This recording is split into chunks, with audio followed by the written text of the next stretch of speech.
Hello மகா ஜனங்களே, எல்லாம் எப்படி இருக்கீங்க? நல்லா இருக்கீங்களா?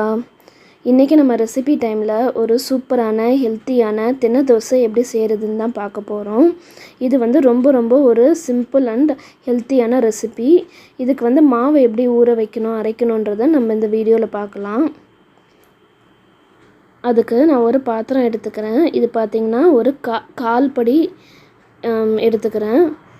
இதில் நான் தினை அரிசி இருக்குது இல்லையா, அதை நான் சேர்த்துக்கிறேன். ஃபஸ்ட்டு வரம்பு இருக்குது இல்லையா, அந்த வரம்பு வரைக்கும் நான் தினை அரிசி சேர்த்துக்கிறேன்.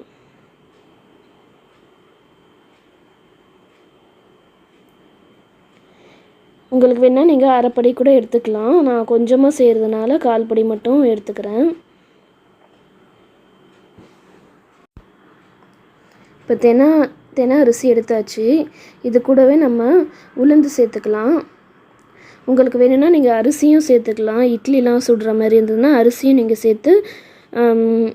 சேர்த்து நீங்கள் மாவரைக்கலாம். நான் தோசைன்றதுனால நான் வந்து தினை அரிசி மட்டும் யூஸ் பண்ணுறேன்.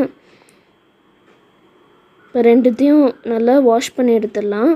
வாஷ் பண்ணதுக்கப்புறமா ஒரு ஸ்பூன் அளவுக்கு வெந்தயம் கலந்து ஓவர் நைட் ஃபுல்லாக நான் ஊற வைக்க போகிறேன். பாருங்கள், ஊற வச்ச தினையும் உளுந்தும் நமக்கு நல்லா ஊறி மாவு அரைக்கிறதுக்கு ரெடியாக இருக்குது. இதை வந்து நம்ம இப்போ கிரைண்டரில் போட்டு நம்ம மாவு அரைச்சி எடுத்துடலாம். நல்லா ஃபைனாக அரைச்சி எடுத்துருங்க.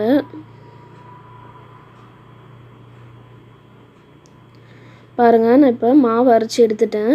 இதை வந்து ஒரு 6 மணி நேரம் வரைக்கும் புளிக்க விட்டுடலாம். பாருங்கள், நமக்கு மாவு இப்போ புளிச்சு ரெடி ஆகிடுச்சு. இப்போ நம்ம தோசை ஊற்றி காட்டுறேன். இதுக்கு நான் வந்து இரும்பு தோசைக்கல் எடுத்துக்கிறேன்.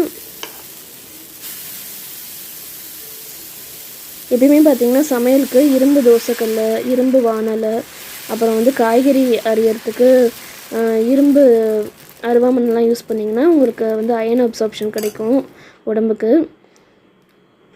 ஸோ இது கூட நான் வந்து நாட்டுச்சக்கு நல்லெண்ணெய் யூஸ் பண்ணுறேன். இதுவும் வந்து உடம்புக்கு ரொம்ப நல்லது.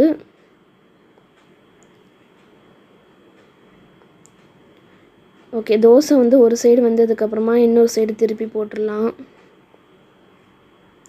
ஓகே, இந்த ரெசிபி நீங்களும் கண்டிப்பாக உங்கள் வீட்டில் ட்ரை பண்ணி பாருங்கள். ரொம்ப ஹெல்த்தியான ஒரு ரெசிபி இது. ஓகே, இந்த வீடியோ உங்களுக்கு பிடிச்சிருக்குன்னு நினைக்கிறேன். பிடிச்சதுன்னா லைக், ஷேர் பண்ணுங்கள். மறக்காமல் என் சேனலில் சப்ஸ்கிரைப் பண்ணிடுங்க. See you next video. Have a nice time. Bye.